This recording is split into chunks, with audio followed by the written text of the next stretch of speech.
Hello, gorgeous people. How are you? Today I'm talking about something I've been seeing that I want to share with you.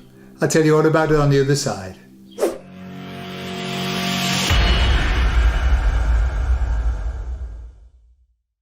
So let me tell you a story.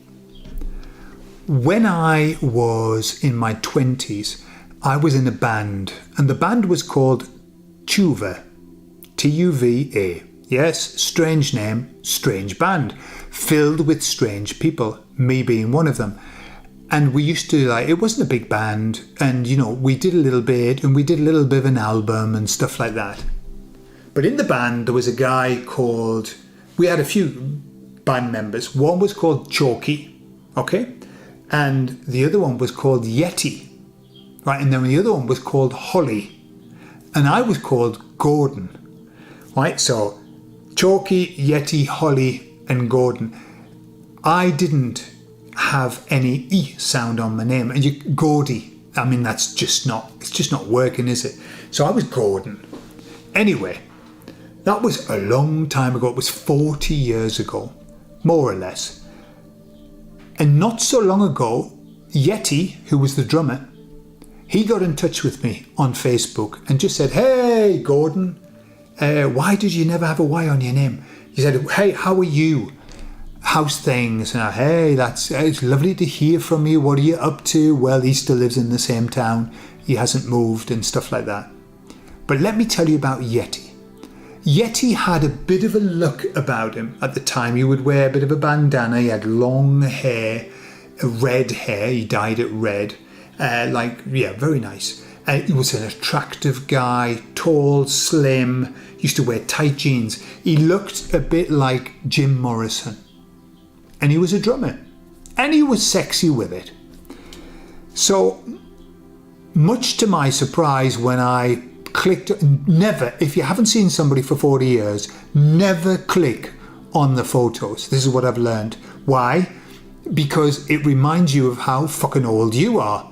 Because I clicked on his photos, and what I saw could only be described as his grandfather. That's what I saw. So I was looking for Yeti, because for me, he was still 20 in my mind. Long hair, sexy, bit of a swagger about him.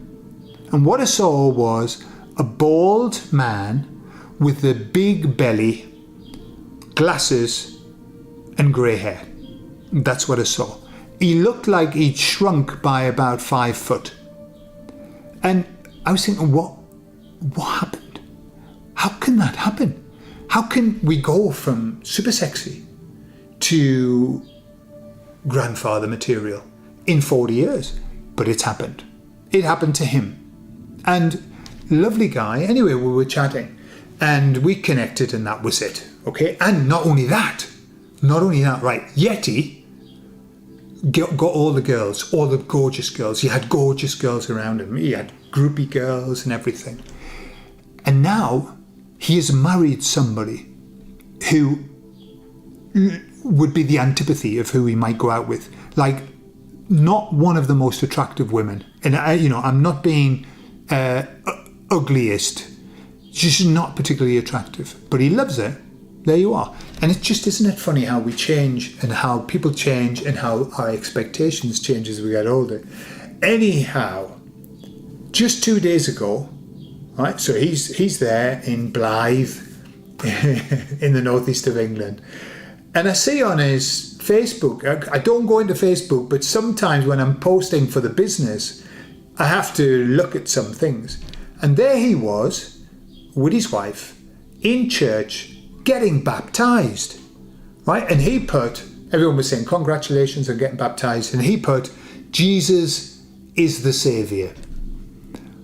And I thought, wow, well done him. That at that age, he's decided that he wants to have the faith. He wants to have some faith. He wasn't particularly religious when I knew him.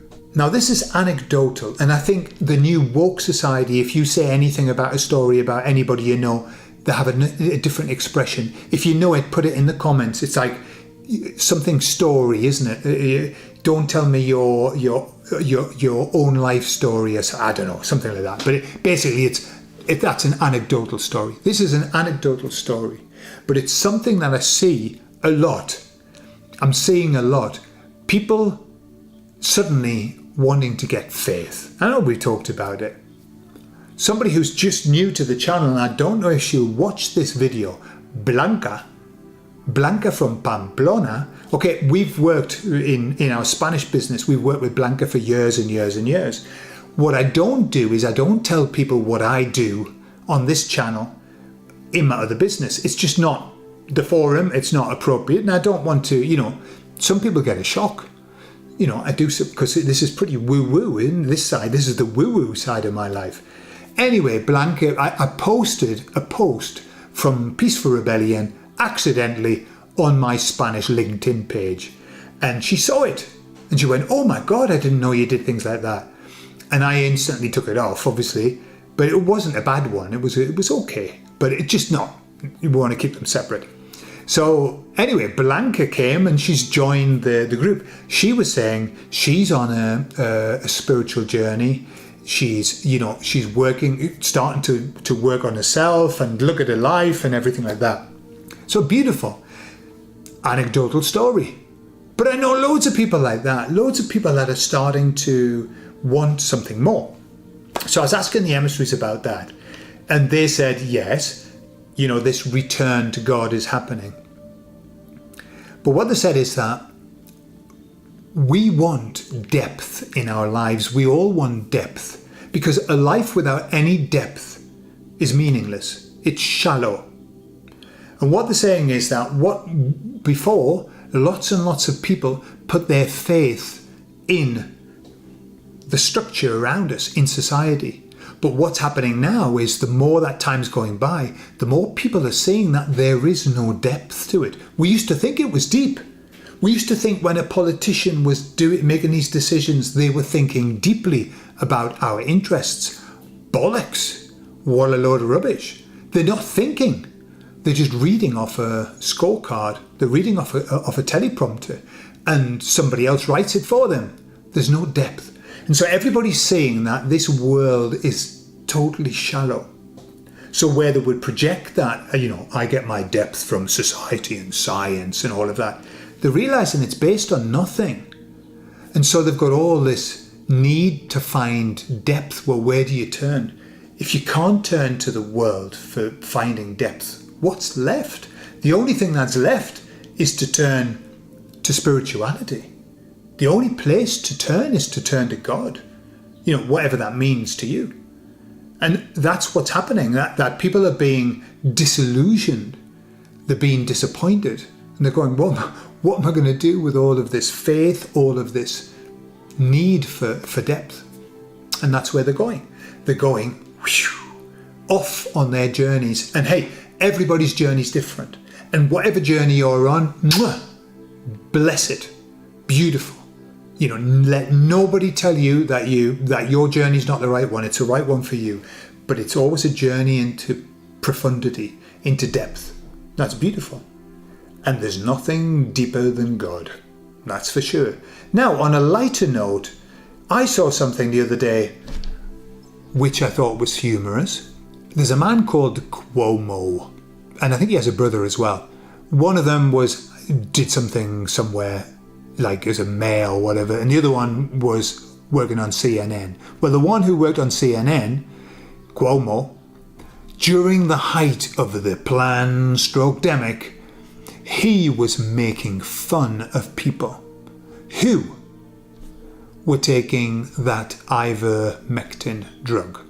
And he said to that black guy who worked on CNN and then lost his job as well, he said, we have to make fun of these people. We need to embarrass them because God, at the end of the day, it's a horse deworming tablet. Ha! Yeah. And then at the same time, the same man was saying, you've got to get your jab, get your jab. Do your service for mankind. It's safe and it's effective. So the usual shit. And now I just saw him having a chatting away. Now all the shit's coming out and being splattered everywhere. And he was saying, and I had severe secondary effects from the jab. He is damaged, right? And he said, but I've got some experts working with me and I'm taking ivermectin. Okay? And I was thinking, hang on a minute, hold your horses. What I didn't hear at any time was, and by the way, I am exceedingly sorry for having tried to force that on people and for calling out ivermectin and making people feel stupid for taking it. Never said that. It was all, oh, poor me, and I'm damaged too. Incredible. And you know, it reminds me of 1984, the book. So Winston, in 1984, if you've read the book, he works in the history change department. I can't remember the proper name, I'm kind of paraphrasing it, but the department that changed history. And so according to wherever they were, they would then change history, and they would because they always wanted to show an improvement. And so they would adjust the past to make it look like things were better, that things were cheaper now than they were before. So they were always fiddling with it. You know, you see exactly the same in exams. Since the government started getting involved in the curriculum and exams and stuff, because they never used to, but then they started. And now everything has to be around the wokeness in exams and stuff like that. But what they started to do was they started to skew the pass mark. So as people got gradually stupider, as was their want, I'm talking about the government, making people stupider, what they started doing was skewing the figures so that you still passed. And they keep doing it. I mean, at what point are they going to get to the point where they say, well, everyone got a 0, so does that mean everybody's passed? Yeah, we'll just skew it down. That -1 is a fail and 0 is a pass.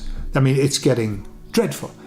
Interestingly enough, I have a student who's I'm helping with Spanish, and I'm helping her with her exams, which are government controlled exams in English. And so I said, what's the exam involved? And she said, well, there's some written and then there's, like a conversation. But then I have to do some monologues. I said, oh, really? Now, tell me, what's the monologue about? Typically, what kind of subjects? She said, well, things like climate change, the violence of men against women. Oh, so just the government's propaganda. That's what it is. And that's what happens. I remember when I was running classes for Spanish, in the exam papers, it was all government propaganda. And they all had to do a talk on something very, very important, like the levels of CO2 and all of that. Like, what the actual fuck is going on with education? Dreadful. It's dreadful, isn't it? But getting back to history changing, they want to change history. The people who were vociferous about all of this are now exactly on the other side of the fence going, well, and all the news is coming out. Well, isn't this terrible? And we were lied to. But the great thing about today's world is that there is no history change. They can't change it. Why? Because once it's on the internet, it can't be taken off. And yes, they have ways. They have bots that the AI goes zipping through, deleting stuff. The problem is that so many people have it downloaded and have it on their devices, and they keep uploading them again. I see all the time video, lest we forget, let's not forget. And the same videos of the same people saying god-awful things. Here in Spain, they've got a whole compilation of people who were saying some awful things, suggesting, remember when they were suggesting that we all had to wear an armband or a badge showing that we didn't have it? Stuff like that. Well, all of that is still there and it won't be forgotten. We won't forget. Why should we forget? Because this is what happened. So no matter how much they try to change and how they try to jump fence, I tell you who's the worst. The worst fence jumper that I think I've ever experienced is that horrible man. What's he called? He's so horrible I've forgotten his name. But he was on the panel of Britain's Got Talent, and now he does talk shows all the time, and he talks to the most polemic people he can find. He is a fence jumper. He jumps fences better than Red Rum. He is a fence jumper, and he keeps jumping. And I've never heard him apologise for the horrific things that he said, the horrific things that he tweeted out about us non-people. Never. And there he is now, pretending to be the bastion of free speech and anti-woke. Very poor. Very poor. And that's where we are at the moment. It's fascinating, I think, at the moment. Fascinating time. So we've got all these people who want some depth in their life, turning back to spirituality and becoming the Buddha. And then we've got all of this other business going on of watching it all crumble into their own footprint, just like the buildings in 9/11. The world too is in free fall, and the question is, how can a building fall in on itself at free fall speed? Good question, one that has never been answered. But how can the world fall at free fall speed into its own footprint? Easy. We don't even have to do anything. They're doing it themselves. We're just going to turn away. As the emissary said right at the beginning, turn away. It was a metaphor, but they kept repeating it. Turn away. Take your vision off. Take away your energy and they will collapse. Like a flan in a cupboard. With that, I shall leave you. I love you all and I'll speak to you all later. Bye-bye.